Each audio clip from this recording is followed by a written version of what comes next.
Hi everyone, it's Cindy, and I wanted to give you an idea of some of the things I've been working on lately.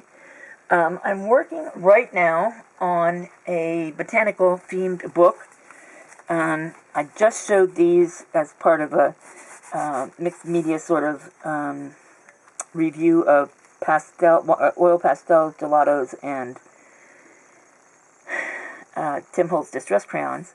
But I've been putting these signatures together to be part of that botanical book. I'm using paper, a printable from Victoria Designs. If you aren't familiar with Victoria Designs, you've got to check them out. Their papers are just gorgeous. I really, really enjoy them.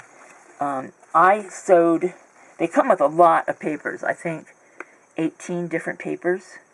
And I sewed the writable ones back to back with the more decorative ones. I will do things to these before I finish up, but yeah. So there's those, and I have more to sew together to finish out the signatures. In case you were wondering if they were a little skinny, but their papers are just so beautiful. I'm really, really happy with them. I bought a bunch. They had a 70% off sale a couple of months ago. And I just bought them like crazy. So I've got all kinds of books in the works using their stuff. And if you become a member of their page, they offer discounts at that level very often to members. So I bought some more then last week. So yeah, I'm a bad girl. So that's one book I'm working on. Another book I'm working on is my farm book. I made one last summer, some of you might remember, and I'm talking into a box over here, it sold real quickly, actually. I used then some printables, and I don't think I used any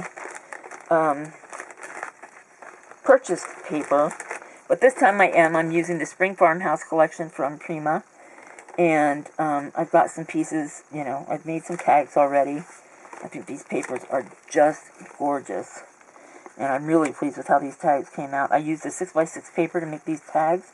I just cut up the middle, the 3-inch section in the middle, and then I used some of the 1.5-inch cutouts, or cut-off pieces to make some of the designs. And so yeah, I'm quite pleased with them. And let me just show you some of the other things that I have going. Those are pages ready to go in the book. Which you don't really need to see, but I'm going to show you. This is one of the fabrics I bought from, that I got in that bundle that I bought from Diane at Free Pink Cottage. Just love it, and that's going to be the bulk of my cover. It's not going to be the only part of the cover, but at least it's going to be sort of the juicy part. I have some things coming from Craft Stash, including a new collection that I'm just wild for. I can't wait to get my hands on it. I was hoping it would come today, and then I realized there's no mail today. But I have fabrics left from when I made the Colonial books last year, and they're farm, rustic kind of themed, so I'll be using them in places, but I'm not sure exactly how. And then I have some printables that are actually in my tea dyeing folder, waiting for me to tea dye them, which will probably be tomorrow, I think. So yeah, so that's kind of what's going on with that book. And as I mentioned earlier when I was making my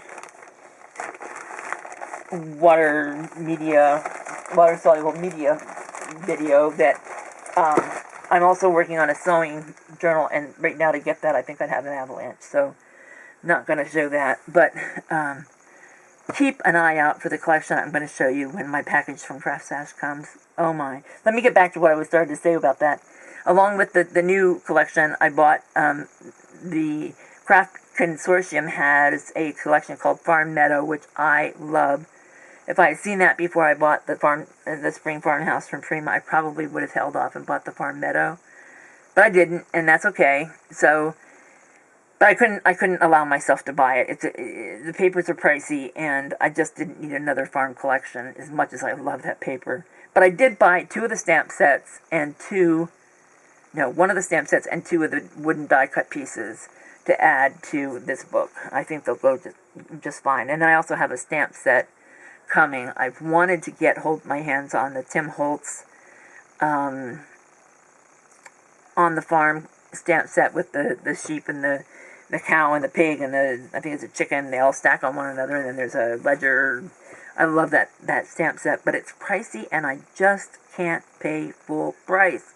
I have not seen a way to get it at a cheaper price. Simon Says Stamp has it. I think scrapbook.com has it. Maybe one or two other places, but it's always about $22, $23. I just can't do it. I can't. I'm sorry.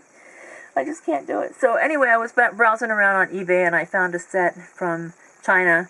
It's not a copy of that set in any way, but the animals are kind of realistic looking, and that's what I wanted. So I got a set of stamps, and they should be here any time now. So I'll be holding off on that book till those stamps come. So those are the three on deck right now. The one that I'm actually working on, and two that I'm gathering stuff as I go along. And I've also been busily making tags, and I've been sewing strips of paper together for more of those patchwork safety envelope lining paper kind of pieces that I've been making with the windows. Just love that stuff. So I'm loving those. And yeah, so having fun making all that kind of stuff, getting my stash stocked up, and trying not to spend too much money. It's not always easy to not spend money. I'm real excited about my husband making my overhead mount. That'll be happening real soon here. The bad part about it is that I have to totally rearrange my desk to make it happen, and make a new storage for all my ink pads. I have a lot of ink pads. Fortunately, I either bought them really, really cheaply from Blitsy most of the time, or I bought like big lots of them on eBay or from private sellers on like Marketplace or someplace like that. So yeah, I'm cheap. I gotta tell you, I'm cheap. So please like, comment, subscribe, come back, tell your friends, and we'll see you real soon. Thanks for watching.